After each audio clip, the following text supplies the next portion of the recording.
నమస్కారం దుర్గాకుమార్ గారు. నమస్కారం సుధాకర్ గారు, మన వీక్షకులు కూడా నమస్కారం. మొత్తానికి ఎన్నికల నగారా అయితే మోగినట్టుగా ఉంది. కొద్దిసేపటి క్రితం ఎలక్షన్ కమిషన్ అయితే ఎన్నికలకు సంబంధించిన తేదీలను కూడా ప్రకటించింది. మన ఆంధ్రప్రదేశ్లో కూడా మే 13న పోలింగ్ అని చెప్పి డేట్ కూడా ఇవ్వడం జరిగింది. సో ఎప్పటి నుంచి అంటే ఇప్పటి వరకు జగన్మోహన్ రెడ్డి గారు ముఖ్యమంత్రిగా సర్వాధికారాలు కలిగి ఉన్నారు.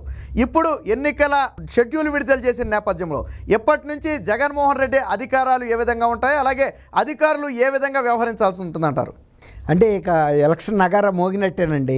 ఇప్పుడు 8న ఫార్మల్గా నోటిఫికేషన్ ఇచ్చేస్తారు. షెడ్యూల్ అయితే విడుదలైపోయినప్పటి నుంచి కూడా ఇక ఎలక్షన్ కోడ్ ఆఫ్ కాండక్ట్ వచ్చేసినట్టేనండి.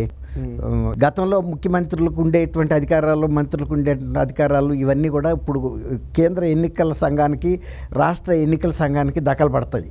వాళ్ళంతా కూడా ఇప్పుడు ప్రభుత్వ సిబ్బంది కూడా గతంలో లాగా ప్రభుత్వం ఇచ్చిన ఆదేశాలని కళ్ళు మూసుకుని అమలు చేసే పరిస్థితి ఉండదు. ఎందుకంటే ఏదైనా సరే ఇక ఎన్నికల నియమాలు అనేది నియమావళి అమల్లోకి వచ్చినట్టే. తర్వాత ఇంకోటి ఏంటంటే ఓటర్లకి తాయిలాలు ఇవ్వటం కూడా ఇక నుంచి సాధ్యపడదండి. తర్వాత మనీ ట్రాన్సాక్షన్కి సంబంధించిన రిస్ట్రిక్షన్స్ చాలా పరిమితులు విధించేసినట్టే. ఇవాళ ఎవరు కూడా క్యాష్ ఎక్కువగా పట్టుకుని వెళ్ళటం కానీ, ఎక్కడన్నా ఒక క్యాష్ నిల్వలుగా పెట్టుకోవటం కానీ, లేకపోతే బహుమతులకు పంచడానికి మొన్నట్ల వరకు పెట్టారు కదా గోదాముల్లో, అలాంటివన్నీ కూడా ఇంకా జరిగే పరిస్థితి ఉండదు. వీళ్ళు కేంద్ర ఎన్నికల పరిశీలకులు కూడా దాదాపు 21,000 మందిని పరిశీలకులుగా పంపిస్తున్నారండి దేశవ్యాప్తంగా. అంటే వీళ్ళంతా కూడా all India service officers, IAS, IPS, IRS, IFS ఇలాంటి బాధ్యతాయుతమైనటువంటి అధికారాలు, విస్తృతమైన అధికారాలు దఖలు పడతాయి వాళ్ళకి అబ్జర్వర్స్గా. వాళ్ళు ఆల్మోస్ట్ జిల్లా కలెక్టర్స్కి ఎంత అధికారం ఉంటుందో అంత అధికారం ఉంటుందండి ఎన్నికల పరిశీలకులుగా. వాళ్ళు లెక్కింపు అయ్యే వరకు కూడా ఆయా నియోజకవర్గాలకి ఇన్ఛార్జిగా ఉంటారన్నమాట, అక్కడే ఉంటారు. లెక్కింపు పూర్తి అయ్యి డిక్లరేషన్ ఆఫ్ రిజల్ట్ ఉంటుంది కదా, అప్పుడు వరకే వాళ్ళ అధికారాలు ఉంటాయి అన్నమాట. ఇప్పుడు ఆంధ్రప్రదేశ్కి సంబంధించి వచ్చేటప్పటికి ఎలక్షన్ వచ్చేసి 13th మే అండి. తర్వాత 25th నామినేషను, 29th ఉపసంహరణ మెయిన్గాను, 18th ఒక్క రోజులోనే అవుతాయి. తెలంగాణ అండ్ ఆంధ్రప్రదేశ్కి ఒకే రోజు జరుగుతున్నాయి. అది జనరల్ ఎలక్షన్స్ అవి జరుగుతాయి. అసెంబ్లీకి కూడా 175 కాన్స్టిట్యున్సీస్ కూడా జరుగుతుంది. 4th జూన్ అన్ని లెక్కింపు పూర్తి అవుతుంది అనమాట. ఇది మన ఆంధ్రప్రదేశ్కి క్లుప్తంగా వచ్చినటువంటి ఈ ఎన్నికల షెడ్యూల్. తర్వాత మీరు ఇంతకుముందు అడిగారు కదా అధికారాలు ఎట్లా ఉంటుంది ఏంటని. ఇప్పుడు ఈ జిల్లా అధికారులు కూడా, జిల్లా కలెక్టర్స్ కూడా వాళ్ళ ఇదివరకట్లాగా చీఫ్ మినిస్టర్ కాదండి, వాళ్ళు ఇప్పుడు ఆన్సరబుల్ ఎలక్షన్ కమిషన్కి ఆన్సరబుల్. ఎలక్షన్ కమిషన్స్ ఇచ్చే డైరెక్షన్స్ని పాటిస్తూ ఉండాలి. తర్వాత ఇంకోటి ఏంటంటే ఈ ఎలక్షన్ కమిషన్ ఇచ్చిన ఆదేశాలని తూచా తప్పకుండా అమలు చేయాలి. వాళ్ళ chief election officer, central chief election officer Rajiv Kumar గారు కూడా చాలా మేము కఠిన వైఖరితో ఉంటాము ఎన్నికల నిర్వహణ అయ్యే వరకు మాత్రం. అందులో అంతకుముందు ఆంధ్రప్రదేశ్ వచ్చినప్పుడు కూడా అదే చెప్పెళ్ళాడు ఆయన. ఇప్పుడు వరకు ఉండే తీరు వేరు, ఇక నుంచి వేరని. ఇవాళ మళ్ళీ స్పెసిఫిక్గా చెప్పాడు, చాలా కఠిన వైఖరి తీసుకుంటాము, ఏ మాత్రం నియమ నిబంధనలు ఉల్లంఘిస్తే కూడా. తర్వాత వాలంటీర్స్కి సంబంధించి కూడా ఒక ప్రస్తావన చేశాడు. వాలంటీర్స్కి ఎక్కడ కూడా ఎన్నికల నిర్వహణలో ఏ పాత్ర ఉండదు. ఇవాళ వాళ్ళు కూడా ఇప్పుడు వరకు ఏంటంటే అది ఒక్క ఆంధ్రప్రదేశ్లోనే ఎక్కువ ఉందండి. ఇది వీళ్ళకి గారం ఎక్కువైపోయి మేము ముఖ్యమంత్రికి డైరెక్ట్గా జవాబుదారులు అన్నట్టున్నారు. ఇప్పుడు వాళ్ళు ఒక సాధారణ వ్యక్తుల కిందే సమానం. ఈ గతంలో లాగా మేము అధికారాలు ఉన్నాయి, మేము తహసీల్దారుల కన్నా ఎక్కువ, లేకపోతే ఆర్ఐల కన్నా ఎక్కువ, లేకపోతే పోలీసుల కన్నా ఎక్కువ అన్నట్టుగా ప్రవర్తించేవాళ్ళు. ఇప్పుడు వాళ్ళు కేంద్ర ఎన్నికల సంఘం ఇచ్చిన ఆదేశాలను బట్టి చాలా క్రమశిక్షణగా మెలగాలి. ఇప్పుడు ఏ మాత్రం కనుక వాళ్ళు గతంలో లాగా ప్రవర్తించి ఈ ఓటర్లను కనుక ప్రభావితం చేసి అధికార పార్టీ వైపు ఓట్లు వేయడానికి ప్రయత్నిస్తే కనుక ఇవాళ కేంద్ర ఎన్నికల సంఘం వాళ్ళ మీద క్రిమినల్ కేసు కూడా బుక్ చేసే పరిస్థితి ఉంది. ఇదివరకంటే ముఖ్యమైన వైఎస్ఆర్సీపీ అధికారంలో ఉంది కాబట్టి, వాళ్ళు నియమించిన వ్యక్తులు కాబట్టి వీళ్ళ మీద ఏ విధమైన ఎటువంటి పనులు చేసినా కూడా ఏ కేసు ఉండేది కాదు. ఇప్పుడు అలా ఉండదు.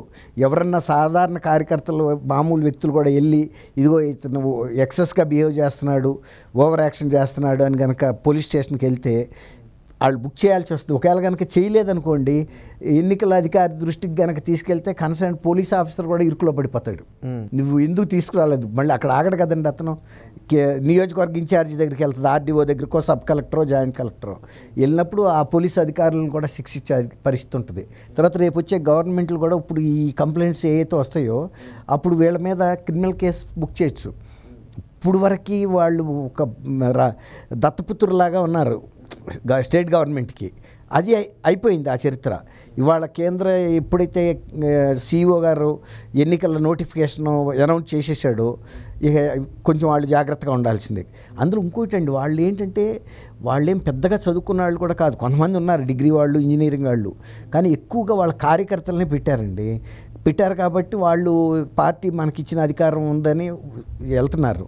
ఇప్పుడు కనుక అదే భ్రమల్లో కనుక ఉండి కనుక వెళ్తే ఇబ్బంది పడేది వీళ్ళ కుటుంబాల్లో.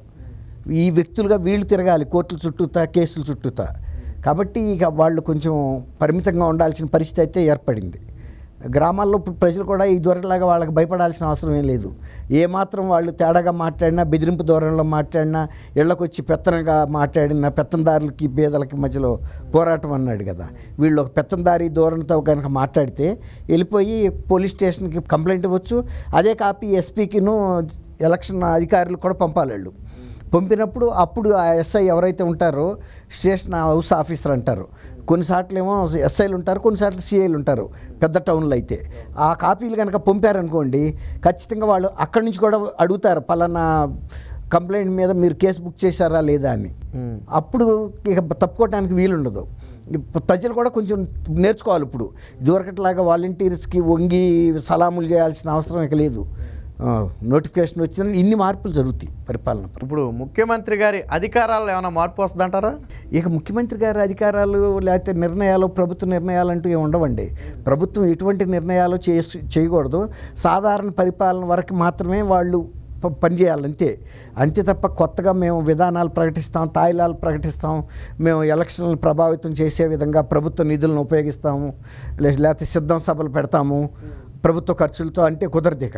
వాళ్ళ సొంత పార్టీ ఖర్చులతో పెట్టుకోవచ్చు. ఇంకోటి కూడా చెప్పారండి, కొన్ని పార్టీలకి న్యూస్ పేపర్స్, టెలివిజన్ ఛానల్స్ ఇలాంటి నెట్వర్క్ కూడా ఉంది. అది వాళ్ళదే కదా అని ఇష్టం వచ్చినట్టు కనుక వేసేస్తే దాన్ని అక్కడ ఇందాక చెప్పాను సార్, ఎన్నికల పరిశీలకులు వాళ్ళు ఎంతెంత టైము వాళ్ళ పార్టీ అడ్వర్టైజ్మెంట్స్ కోసం వాడుతున్నారు, నిమిషానికి టారిఫ్ ఎంత అనేది వాళ్ళకి తెలుసండి. ఏబీసీ ఫిక్స్ చేస్తుంది కదా, ఆ టారిఫ్ ప్రకారం రోజులో ఎన్ని గంటలు ప్రసారం చేశారు, ప్రసారం చేయడానికి ఎంత ఛార్జీ ఉంటుంది అనేది ఆ పార్టీ అకౌంట్లో రాస్తారండి. కాబట్టి మనకి టెలివిజన్ ఉంది, టీవీ ఛానల్, న్యూస్ పేపర్స్ ఉందని ఫుల్ పేజ్ అడ్వర్టైజ్మెంట్లు అదే అభ్యర్థి ఖర్చులోకి లెక్కటేస్తారు. అభ్యర్థి ఖర్చులోకి కూడా లెక్కడతారు, పార్టీకి ఖర్చు కూడా పెడతారండి. అవన్నీ వైట్ మనీ చూపించాలి ఇప్పుడు పార్టీ, అంతే తప్ప మీ దగ్గర ఏ ఫండ్స్, ఆ పేపర్కి ఏ ఫండ్ నుంచి మీరు పంపించారనేది ఇక్కడ వెరిఫై చేస్తారు. మీకు ఎక్కడి నుంచి వచ్చింది ఈ డబ్బు, ఆ డబ్బు అక్కడ పే అయిందా లేదా, అవన్నీ కూడా చూస్తారు. అట్లాగే ఆ న్యూస్ పేపర్కి అది ఒక ఇన్కమ్గా చూస్తారు అక్కడ. ఓకే, అది సోర్స్ ఆఫ్ మీకు ఎక్కడి నుంచి వచ్చింది అనేది వీళ్ళు చూపించాలి. ఎలక్షన్ బాండ్ రూపంలో వచ్చిందా, ఏ రూపంలో వచ్చిందా, అది ఇప్పుడు మొన్న ఎస్బీఐ సబ్మిట్ చేసింది కదండి సర్వోన్నత న్యాయస్థానానికి. అవన్నీ వాళ్ళ ట్రాన్స్పరెన్సీ వచ్చేసినాయి, ఎవరికి ఎంత ఫండ్స్ వచ్చినాయి అని. ఇప్పుడు అసలు ఆ ఫండ్స్ వచ్చిన తీరు కరెక్ట్ తీరుగా వచ్చినాయా, అవినీతి మార్గాల ద్వారా వచ్చిందన్నది వేరే పాయింట్. ఆ కేసులు ఎట్టాగు పార్టీల మీద పడతాయండి. అక్రమంగా తెచ్చుకున్న డబ్బులు ఉన్నాయి చూసారా, ఆ పార్టీలు దాటికి మూల్యం చెల్లించాల్సి వస్తుంది. వాటి మీద కేంద్ర ఎన్నికల సంఘమే కేసులు బుక్ చేయిస్తుంది రాజ్యాంగపరంగా. కాబట్టి తెచ్చుకోవటం కాదు, ఇవాళ కక్కటంలో ఉంది జాగ్రత్త. ఇప్పుడు